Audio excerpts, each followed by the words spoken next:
League of Legends is the most toxic game that exists. That phrase is basically a mantra. It shows up in memes, in comments, in videos. It gets repeated so naturally that it stopped becoming an opinion and turned into a fact. But something curious about anything that becomes common sense is that people stop questioning it. So when exactly did we decide that League being an open sewer is an objective truth, and not just a narrative that fell into common sense? I want to defend an idea that a lot of people are going to find weird. League of Legends is not more toxic than other games. But hear me out. Not that it's perfect, not that there isn't aggression inside it, but that it's actually less toxic than other big online environments. Even compared to other games, I honestly think League is way less toxic than most of them out there. So why is there this perception that League is a piece of hell while other games aren't? To start with, League is a competitive game, and competition has always revealed the less elegant sides of human beings. Let's put it that way. But this didn't start with online games. Anytime there's a situation where someone wins and someone loses,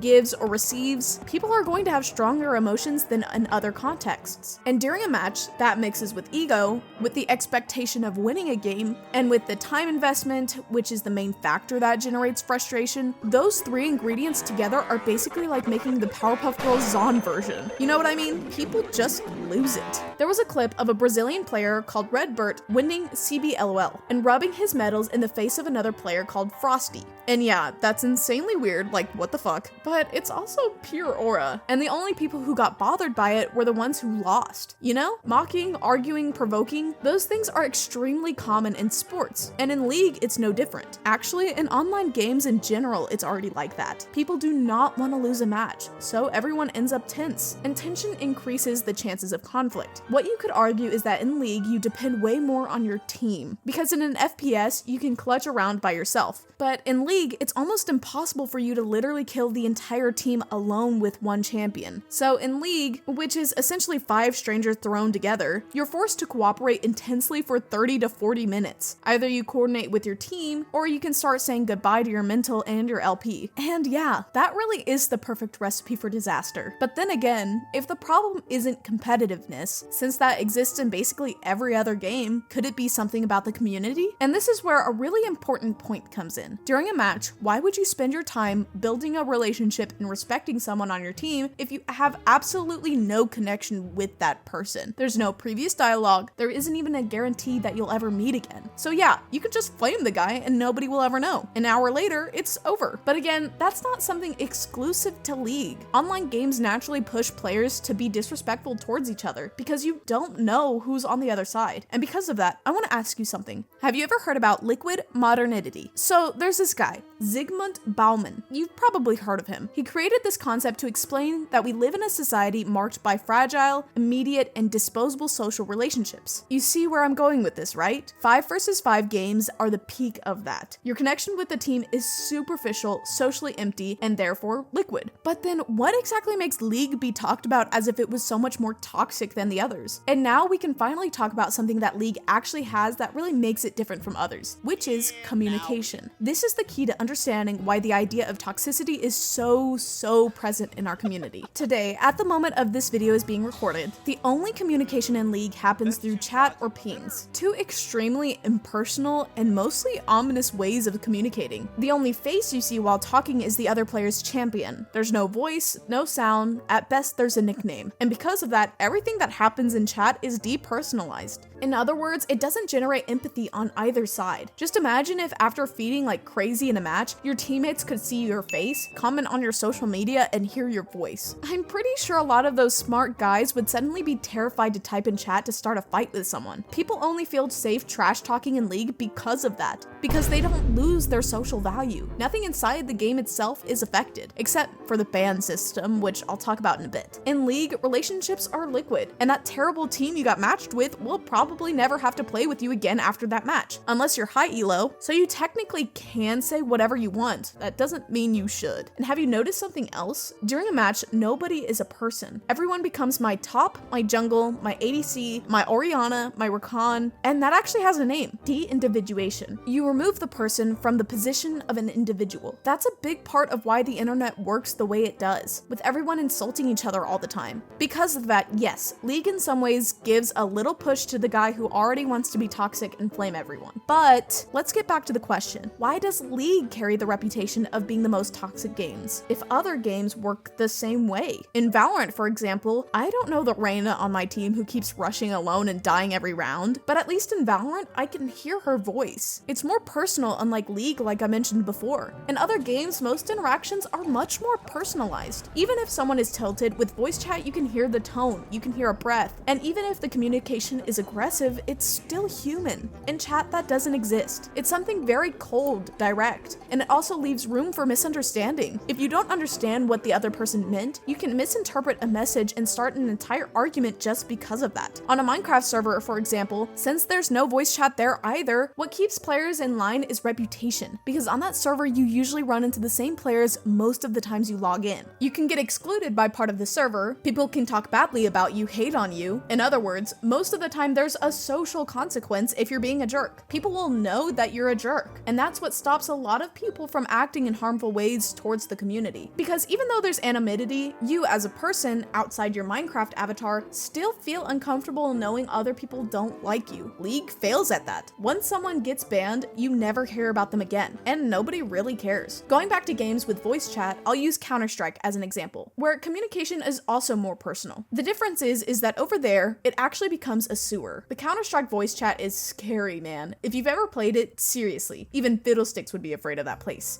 There are some really bizarre people there. Counter-Strike also has a report system, but I honestly don't know what happens with it. I don't know if it's because it's an FPS, if it's because of the more realistic and violent theme, if the system is broken, if the game is just very old in the community, or if it's the level of competitiveness people put into it. I really don't know, but it's very common for people to say the most absurd things and get away with it. You basically have to report someone 100 times for Steam to even think about looking at the report. That's very different from Riot Games. Sure, they've failed a lot with their punishment systems in the past. Back in the day, it was actually the community itself judging who deserved a ban. That honestly was pretty cool, but it's impossible to maintain today with the number of players the games has. Even so, punishments have been getting more and more severe. Riot Games even rewards you and sometimes can return some of your LP if you report someone who was actually trolling and they end up getting banned. But people still insist on saying that League is the most Chernobyl level toxic game out there, you know? Seriously, if you've ever played Counter-Strike, you might think I'm exaggerating, but over there it gets to the point where if a woman opens the microphone, she can get kicked out of the match while her teammates laugh. And these aren't just random memes, it actually happens. Alright, good job. You fucking pieces of shit!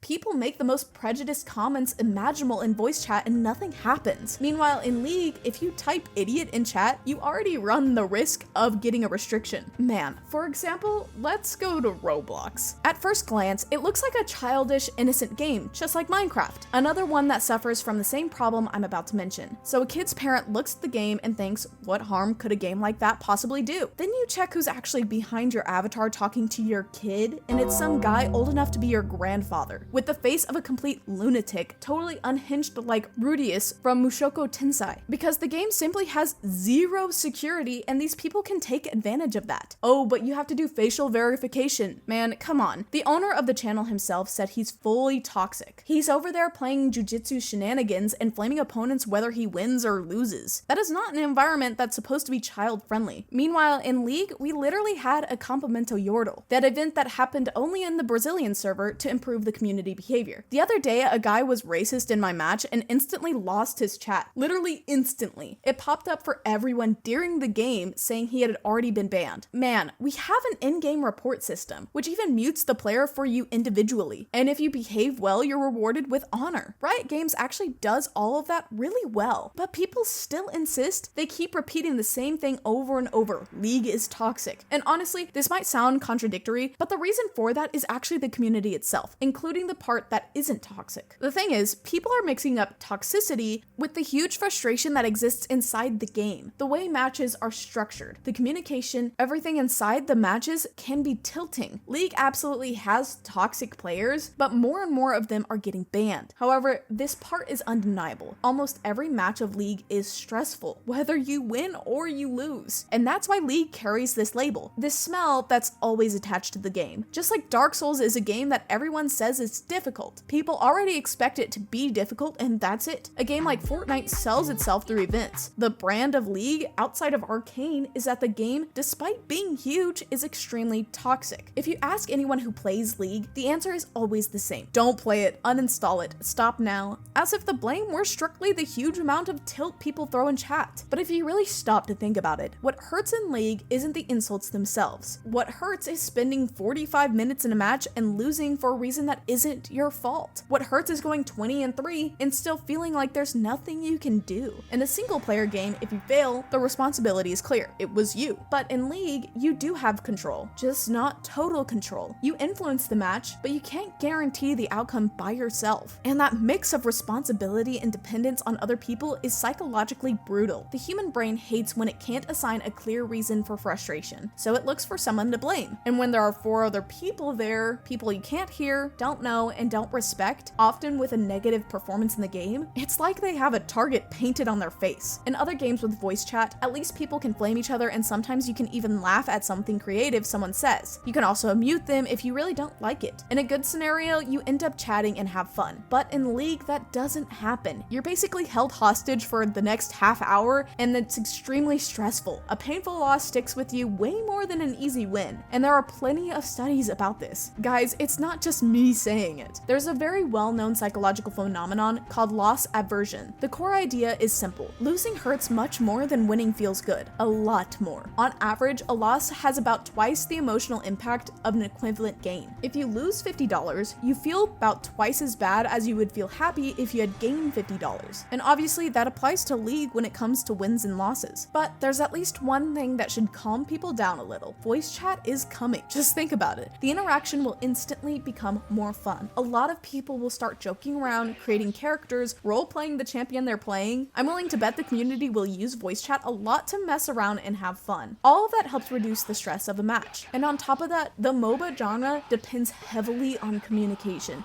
You need to organize plays, understand what to do or not to do, and when to do it. Right now, if you want to communicate, you literally have to stop clicking and start typing. In other words, you're actively choosing to inform someone at the cost of your own play. That's not even fun, you know? It's just annoying. With voice chat, that changes. People will actually hear human voices on the other side of the screen. And not only that, they'll be able to focus more on the game itself. You'll have more people playing, try hard, and just calling plays. Honestly, it was about time. Among competitive games, League is basically the only one that doesn't have voice chat. The only argument people bring up against it is toxicity. And I basically showed you here that League isn't even close to being the most toxic game out there. If you've played most any other competitive game, you already know that. And you can simply opt out. You already play without voice chat anyway. If you want to keep it that way, you can just mute it. Meanwhile, there are basically a trillion positives in favor of voice chat. Either way, it'll be hard to break that crystallized image of League for people on the outside. But who knows? If relationships are liquid, why wouldn't ideas be liquid too? Maybe the most uncomfortable point in this discussion is admitting that the game works like a mirror. If you put 5 tired, anonymous, competitive people with high expectations in a situation where they depend on each other under pressure, you're going to see things happen that are much worse than what people complain about in League. The entire system of League produces that stress as a consequence of the way communication works in the game. At the end of the day, the team that wins is the one that doesn't tilt. So no, League is not the most toxic game out there. Actually, compared to other competitive games, it's one of the least toxic. It's just that you, who only play League, got spoiled and soft. Anyway, that's basically it. I'll see you guys in the next video.